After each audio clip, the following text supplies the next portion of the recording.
Okay, in this video, I'm going to teach you some things you need to know when you're dealing with large tables. So, let's open up a table. Let's put 8 people, okay? First thing you do when you have a large table, assuming they're going to be paying separately, you will kind of know if they are or not as you become familiar with your job. If you see it's all young people, they're all friends, they will likely pay separately. If you see it's a family, likely be one person.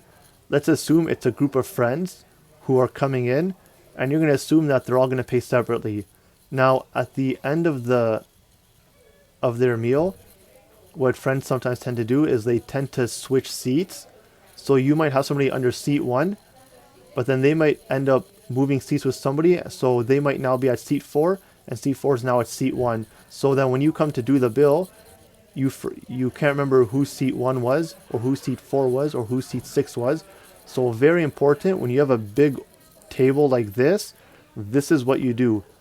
Click this, go to seat properties, and punch in their name. Punch in everybody's name. So at the end of the meal, when it comes time to pay, it doesn't matter if they move seat, you say to them, all right, I have the bill for Alex, or I have the bill for Mark, or I have the bill, let's say, for Al Bundy. All right. So you might have Al Bundy sitting here, you might have Mark sitting here. So if they're all moving all over the place, all you have to say is, hey, Al Bundy, I have your receipt here, and he'll come and he'll pay for it, okay? So that's the first thing you do. Put names for everybody that you have here, okay? I'll just do this one. I won't fill out each one just so I don't make the video too long, but that's something you need to know, okay? Tommy Wiseau for this one. Okay, and then you fill these out as well. It'll just make your life so much easier when it comes time for this group of friends to pay. Okay, so that's the first thing. Next thing, what you're going to do not take everybody's order and send it off to the kitchen at one time, because you're going to have, when that receipt prints in the kitchen, it's going to be a mile long. When you have 8 orders on one piece of paper, when the kitchen goes to hang it up, it's going to reach all the way down to the counter. Okay, try to picture what I'm saying here.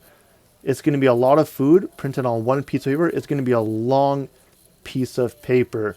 So what you do, you're going to take, because there's 8 people, take 4 orders, stop, send it, wait, then take the next 4 and send it. You're going to send it on 2 separate chits, as they call them, receipt, chit, whatever.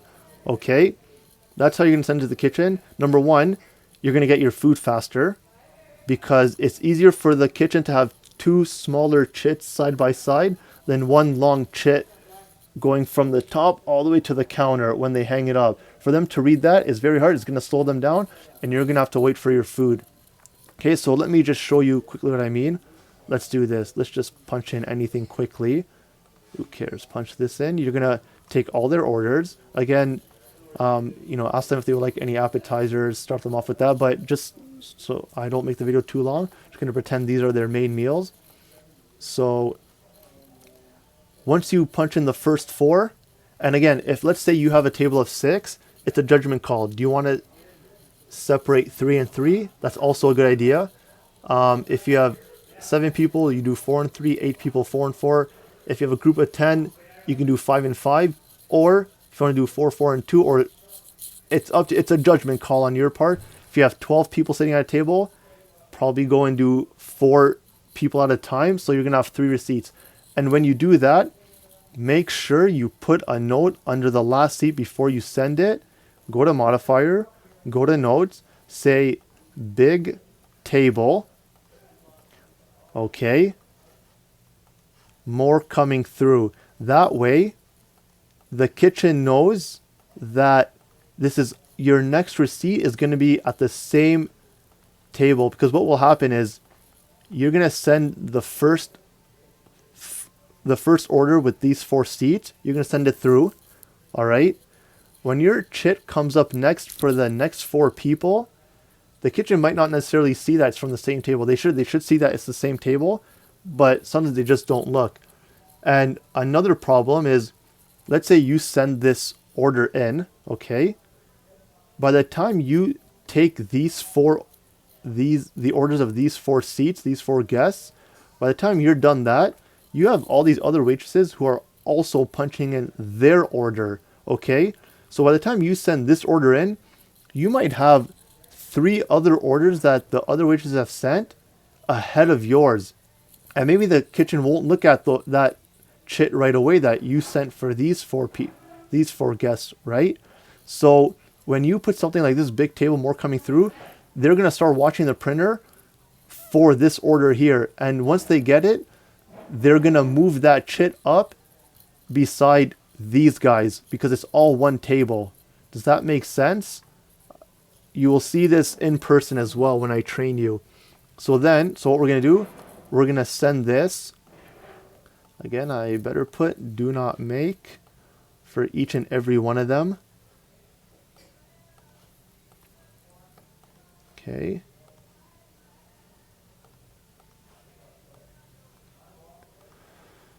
All right. So I'm going to send this. Now I'm going to wait. I took the first 4. I'm going to tell the customers, all right, I'm sending your order in so that the food comes faster. I'm going to send it on a different chit. If you say chit, they might not understand. Just say receipt. I'm going to send it on a different receipt. That way it's easier for the kitchen to read. So you're going to wait for this to go away. Then once it goes away, you're going to say, all right, for seat number 5, let me take your order. And then you take this person's order, whatever it might be. Okay. Let's go here. Got to remember to do this. All right. Go to seat 6. Go to seat 7.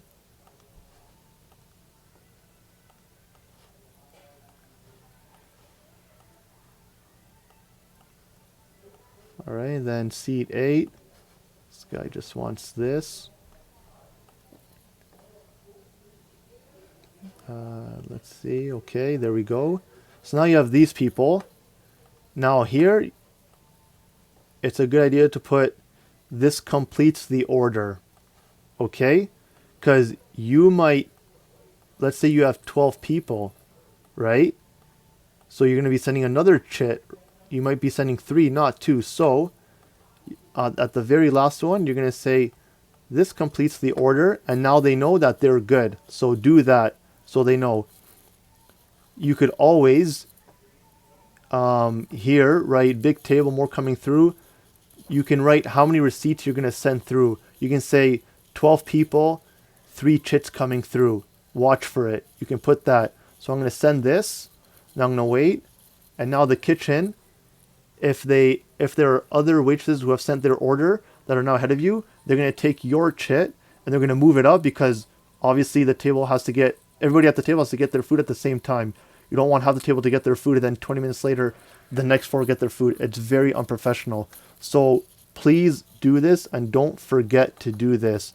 Always split up big tables so it's easier for the kitchen to make your order, and make sure you tell them big table, more coming through. Also tell them how many people.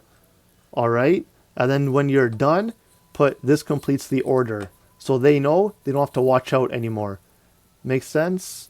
All right, that's it for this video.